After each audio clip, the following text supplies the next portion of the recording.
എത്ര ചെടിച്ചട്ടികളിൽ കൂർക്ക നട്ടിട്ടുണ്ടെന്ന് ചോദിച്ചാൽ എനിക്കെന്നെ അറിയില്ല. കണ്ണിൽ കണ്ട ചെടിച്ചട്ടികളിലൊക്കെ കൂർക്ക നട്ടു. കാരണം വേറെ ഒന്നുമല്ല ഉണ്ടായത്. ഇവിടെ കൂർക്കച്ചെടികൾ ആദ്യം ഉണ്ടായിരുന്നു.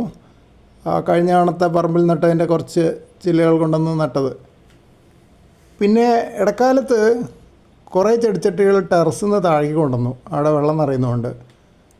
അപ്പോൾ ആ സമയത്താണെങ്കിൽ പച്ചക്കറി വിത്ത് വാങ്ങാൻ പോകാൻ സാഹചര്യം ഉണ്ടായില്ല. അപ്പോൾ എല്ലാ ചെടിച്ചട്ടികളിലും കൂർക്കനെ നട്ടു.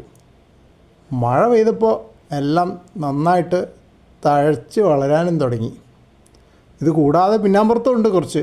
പക്ഷെ അത് ഇതുപോലെ ചുവന്ന മണ്ണിലല്ല, പൂഴിമണ്ണിൽ നട്ട കുറേ കൂർക്കച്ചെടികൾ ഇതേപോലെ തന്നെ അവിടെയും തഴച്ച് വളരുന്നുണ്ട്.